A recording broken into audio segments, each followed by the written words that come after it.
Well, welcome all you wiretappers out there. Good to be back here in the studio, Gangland Wire. We have a show today with Anthony DeStefano. Now, any of you guys that read my books, and especially about the New York Mafia families, you probably know this name, Anthony DeStefano. And welcome, Anthony. I'm really glad to have you on the show because you have been a huge contributor to the knowledge base of Mafia history in this country. Welcome. Well, thank you. Thank you for having me, and thank you for that very kind word. You know, I've read some of those books, and you're a good writer. You're like an old newspaper guy, right?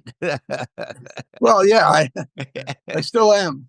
That's right, you still are. You and well, Nick Pileggi Nick was an Pileggi. old newspaper guy. Larry McShane's newspaper guy. There's several of you guys in New York that got kind of cut your teeth on the mob news, and there's a lot of news there. And speaking of Nick Pileggi, you got involved with this movie that he's written a screenplay for called Alto Knights. Is creating quite a stir among mob fans right now. They're really anxiously waiting for this movie to come out with Robert De Niro playing two parts of all things. I don't know how that works, but we'll see when the movie comes out. So how did you get involved with this? I'm sure you know Nick Pileggi and known him for quite a while, and he probably reached out to you when he got the job to do this. Is that how that worked? Yeah, what happened was I've known Nick for a long time, like you said, and we were talking one day. I was doing research for a different book on the Lufthansa heist, and we were talking, but Nick started to veer off into talking about Frank Costello at length. He was saying, look, I'm writing a script. I think, he'll make a great movie. And he said to me, I think he also makes a good book. And I thought for a second, and I said, yeah, you're right. And I spoke to my publisher, and we decided that let's do a book right away. We can get into the story. By the time the film comes out, we'll be there. Well, little did I know the way Hollywood works is that although I could get a book out pretty quickly, and I did with Frank Costello, the book called Top Hoodlum, Nick's film was not going to happen right away. You got to go through a process out there with Hollywood. You got to get a director, you got to get a producer, you got to get talent, you got to get money. So it took about 6 years before this project really got off the ground running. In the interim, I wrote about 3 or 4 other books, one of them being Vito Genovese, Vito Genovese, The Deadly Dawn. So these books all came together at the same time. And Nick had both books, Top Hoodlum and Deadly Dawn, on his desk to write the script for the Alto Knights. And, it's a process. It's really, he had to do the research. He had to rummage through my books and my files. And, I did this for him because I've known him a long time. And it was kind of thrilling to see this finally get off the ground. And, he put the script together, I think in 2023. And by 2024, probably late 23, they were in production. And they had a delivery date, or actually a premiere date, sometime in the fall of 2024. Well, again, Hollywood never works the way you think it's going to work. And this date got pushed back or forward into late 2024, then early 2025, and finally March 21st, 2025, which is the new premiere date, the date when it's going to hit the screens. It was a process. You had to get funding, you had to get actors, actresses, and it all came together. But it took a while, and it was Nick's sort of passion to do this story, because what it did was meld together a lot of the mob history from the 30s, 40s, and 50s, and that's what was crucial here. It happened that way. Took a long time. The finished product is going to hit the screens very soon. It's hard to make a good movie. Let's hope that he hits it out of the park with, which I think he and Scorsese did with Casino for sure. Yeah, and Goodfellas also. And I assume you were working on the Lufthansa heist. He probably consulted with you somewhat on that. That Lufthansa heist was part of that. Well, actually, in other words, I consulted with Nick. Did you? Oh, really? Yeah, he had the Wise Guy book And of course, they did Goodfellas, Yeah. and Lufthansa was part of that. So it was important that when I write my Lufthansa book, that I had to talk to Nick. And he was very generous with his information. Yeah. We sort of swapped stories. And of course, we got into Frank Costello. Yeah, interesting. Yeah. Speaking of Frank Costello, I was kind of looking back on him and about your book, and I see that you were able to find some secret interviews with federal investigators and some private meetings he had with FBI Director J. Edgar Hoover. Tell us a little bit about that. Well, Frank was debriefed probably one or two times by the FBI. Now, he really didn't give them that much, but he defended himself, saying, "Look, I'm a businessman. I never stole a nickel from anybody." He tried to, put his best foot forward. Those I found in his FBI files, and also there was some litigation when he was fighting against his deportation order back in the early 60s, I think it was. He gave a statement, and there was material included in that bit of litigation, which also sort of, helped the story. It helped him with his own words and with, the words of other people who worked with him. So it was interesting. It's interesting to find that stuff.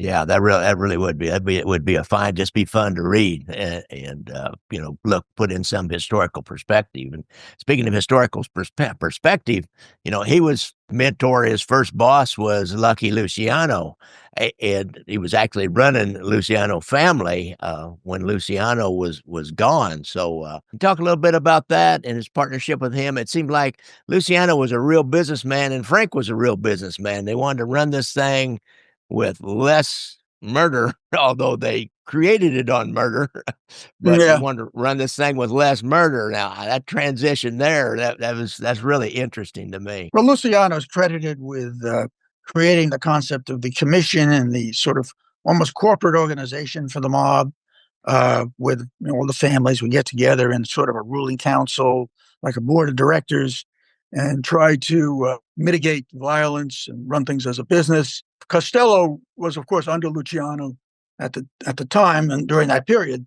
Luciano got convicted, as you know, on a prostitution case and got sent away to prison. And the caretaker really was Frank Costello of that family. Ultimately, after World War II, Luciano was allowed to go to Italy.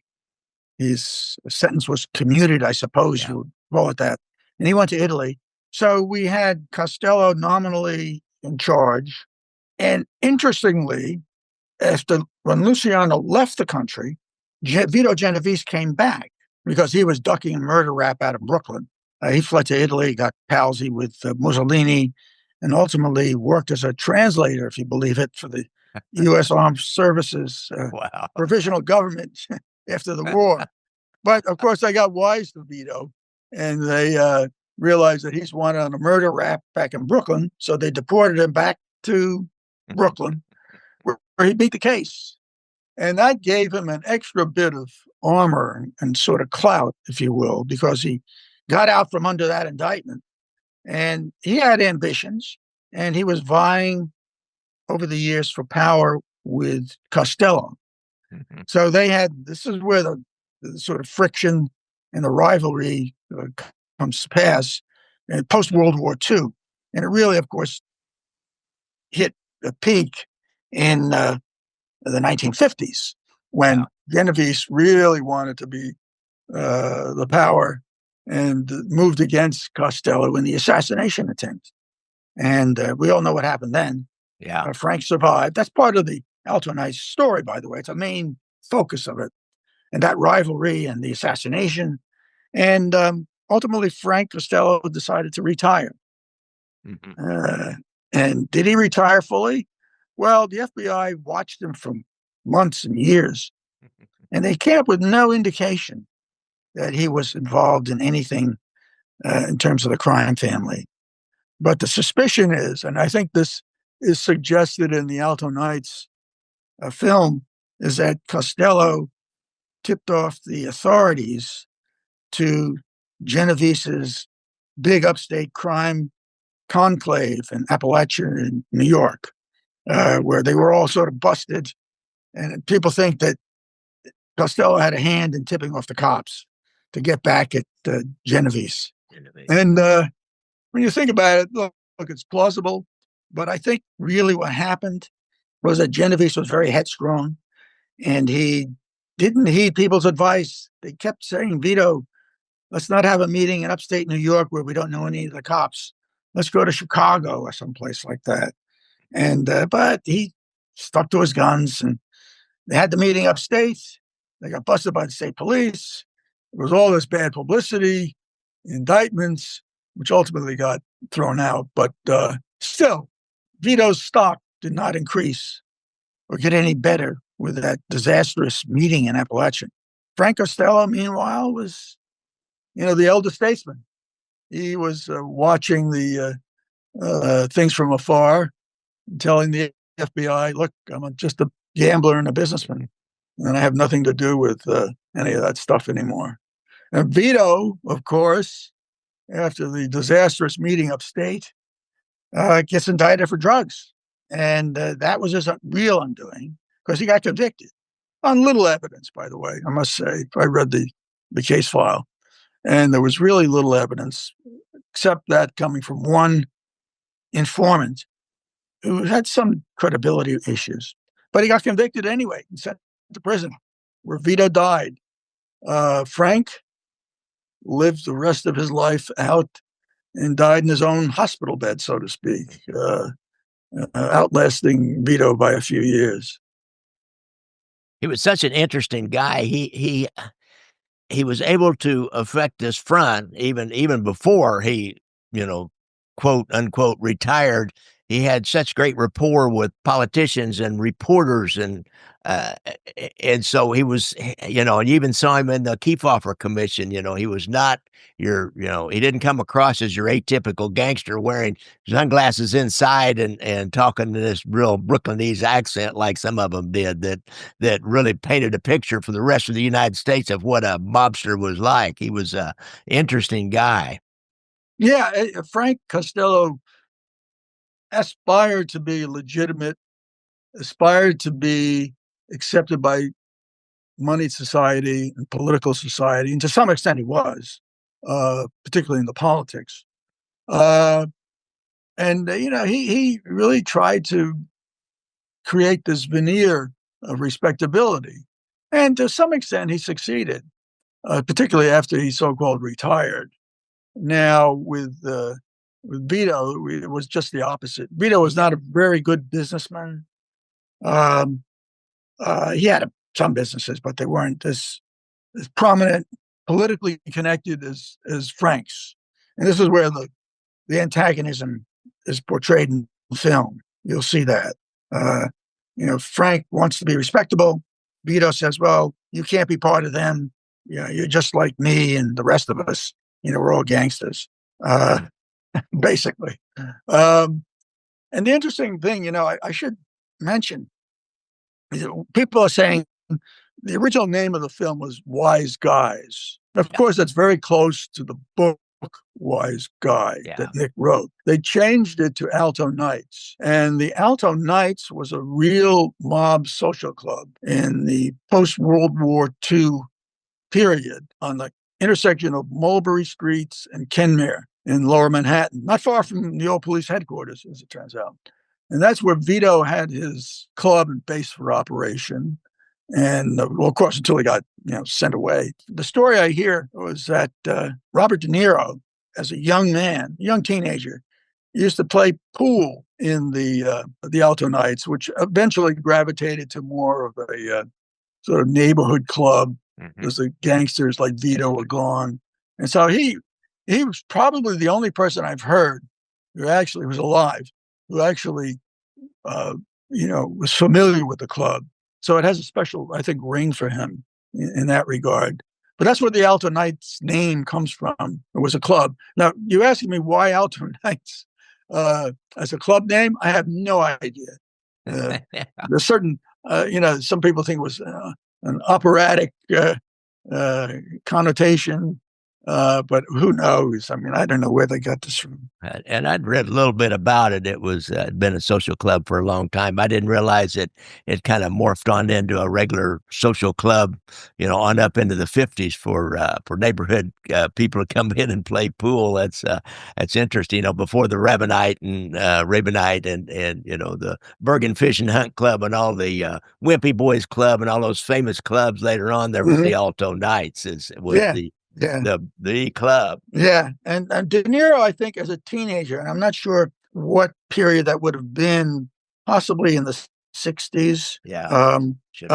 Be 60s. But, that I'm told that's, he hung out there, played pool, and knew some of the people. And today it's a restaurant. And I went downstairs, I visited the place, and it's like like a strong room, with very thick concrete walls and pillars and stuff. So it's kind of interesting, but today it's a restaurant, it's not nothing. So is a lot of the movie set inside within the walls of that? No, I don't think a lot of the movie is set outside the club. Now, some of it must be in the club, but a lot of it is, the upstate meeting, Frank and Vito meeting at the hotel in New York, on the streets, and there's some flashbacks, to their youths, respectively.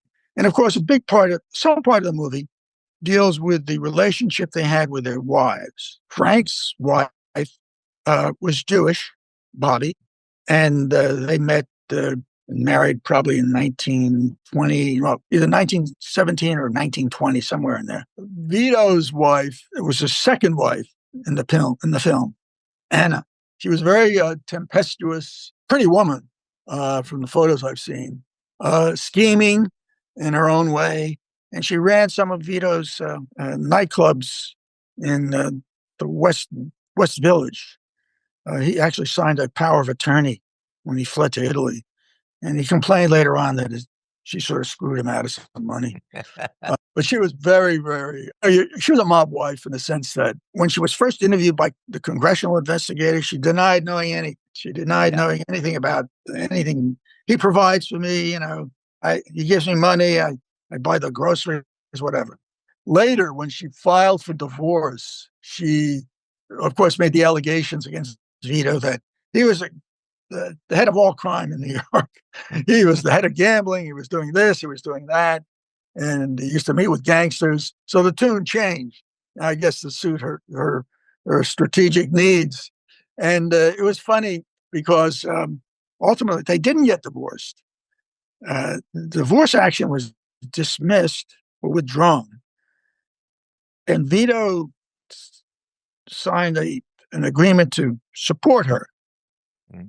She complained about the amount of support anyway. And she did her own life, and he had his own life. He didn't live with her. But they're buried together out in St. John Cemetery in Queens, which is an interesting twist. This is Vito with his first wife, Donata. He died of tuberculosis back, I think it was the 1930s. So it's interesting the way everything sort of comes together in the end. Yeah.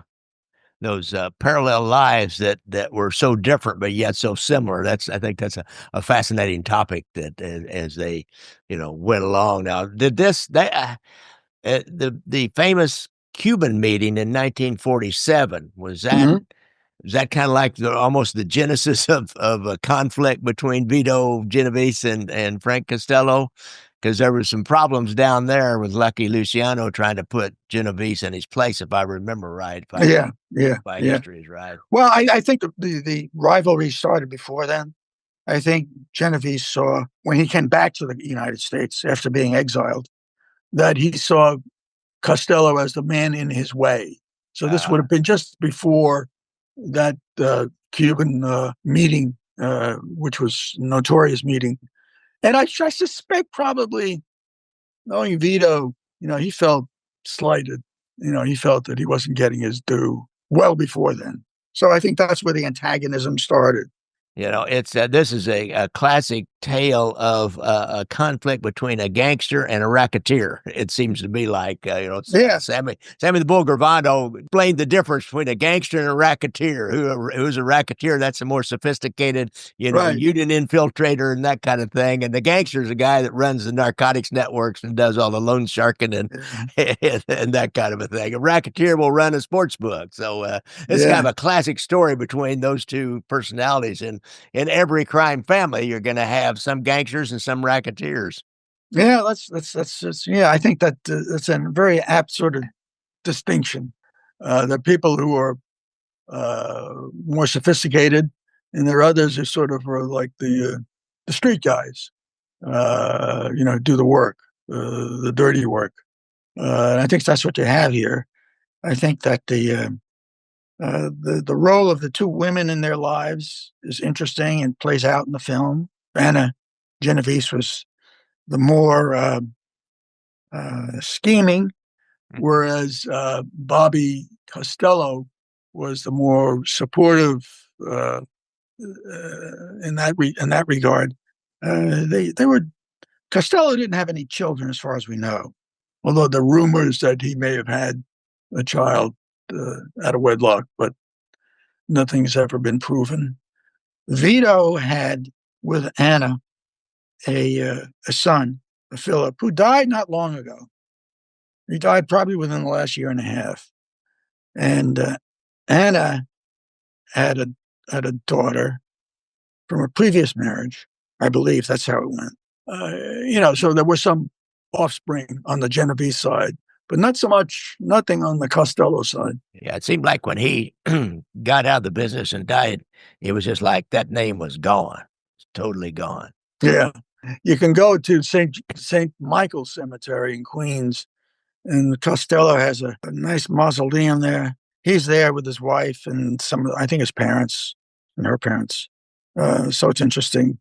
That's his monument. What about Vincent Gigante? The purported hitman that flubbed the hit on Costello. How does the movie deal with that? Does it really go into Gigante as a personality very much, or? Well, yeah, he is. Certainly, the movie opens. The movie compresses time and events that didn't happen in the sequence you see it in the movie. The movie opens, if I have this right, with Costello being feted at a charity ball, so to speak, and which really did happen. But that happened many years before the assassination, which took place right after the ball in the film, but it didn't happen that way in real life. But Gigante is the heavy in the assassination attempt. He's the guy portrayed as pulling the trigger. He also, as it turned out, actually had a friendly relationship with Frank Costello afterwards. He's actually socialized. Yeah, they socialized. Wow. Yeah. That's amazing. And it's kind of like he became, as he moved on in his life, in my opinion, he kind of became a combination of gangster and racketeers. He took over the Genovese family and was pretty slick but yet had plenty of gangsters out there working too. Yeah. You're talking about Vito or Gigante, yeah. Gigante, of course. Yeah. As he moved on and took over the Genovese family, he was kind of that perfect combination of gangster and racketeer. Yeah, well, of course, he got his comeuppance, notwithstanding the fact that he tried to come off as mentally ill, which was a scam. It was a scam.